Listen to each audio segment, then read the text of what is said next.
ഉദ്ഘാടനം കഴിഞ്ഞ 2 വർഷമാകാറായിട്ടും വയനാട് മെഡിക്കൽ കോളേജിലെ പുതിയ കെട്ടിടം പ്രവർത്തനക്ഷമമായില്ല. 7 നില കെട്ടിടത്തിന്റെ 2 നിലകൾ മാത്രമാണ് ഇപ്പോഴും പ്രവർത്തിക്കുന്നത്. പണി പൂർത്തിയാക്കാത്തതിനാൽ പ്രധാന വാതിൽ ഇന്നും അടഞ്ഞുകിടക്കുകയാണ്. വയനാട്ടുകാരുടെ നിരന്തരമായുള്ള ആവശ്യത്തെ തുടർന്നാണ് മെഡിക്കൽ കോളേജ് നിർമ്മിക്കാൻ തീരുമാനമായത്. എന്നാൽ മെഡിക്കൽ കോളേജ് എന്നത് ബോർഡിൽ മാത്രം ഒതുങ്ങി. വാഹനം പാർക്ക് ചെയ്യാൻ പോലും ഇടമില്ല.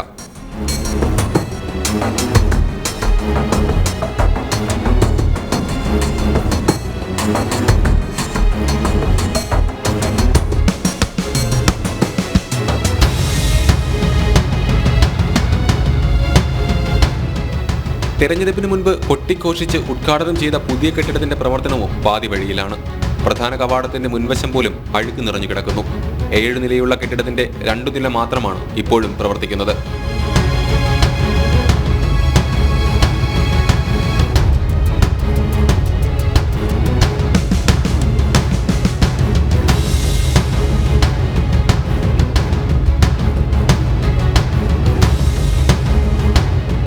സെപ്റ്റി ടാങ്ക് പോലും ഇല്ലാതെയാണ് കെട്ടിടം നിർമ്മിച്ചിരിക്കുന്നത്.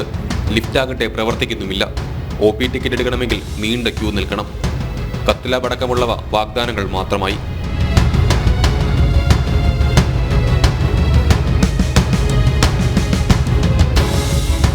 ദിവസമായിട്ട് അല്ലെങ്കിൽ കുറച്ച് ദിവസങ്ങളായിട്ട് ഈ കെട്ടിടത്തിലെ 2 ബ്ലോക്കുകൾ ഇപ്പോൾ പ്രവർത്തിക്കുന്നുണ്ട്. ആ 2 ബ്ലോക്കിലെയും ലിഫ്റ്റ് അടക്കമുള്ള സാമഗ്രികൾ പ്രവർത്തനരഹിതമായിരുന്നു. അതിൻ്റെ പ്രധാനപ്പെട്ട കാരണം എന്ന് പറയുന്നത് ടോയ്ലറ്റിൽ നിന്നുള്ള വേസ്റ്റ് വെള്ളം ലിഫ്റ്റിലേക്ക് ഒഴുകി വന്നിട്ട് ഒരു വല്ലാത്ത അവസ്ഥയിലാണ് ഇവിടെ നിലവിൽ ചികിത്സയിൽ കിടക്കുന്ന രോഗികൾ.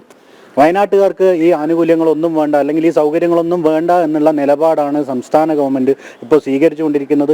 തുടക്കം മുതൽ അടിമുടി പാളിയ നിർമ്മാണ പ്രവർത്തനം പലതവണ രാഷ്ട്രീയ പാർട്ടികളടക്കം ചൂണ്ടിക്കാട്ടി. എന്നാൽ യാതൊരു വിധത്തിലുള്ള നടപടിയും ഉണ്ടായില്ല. ജനം, വയനാട്.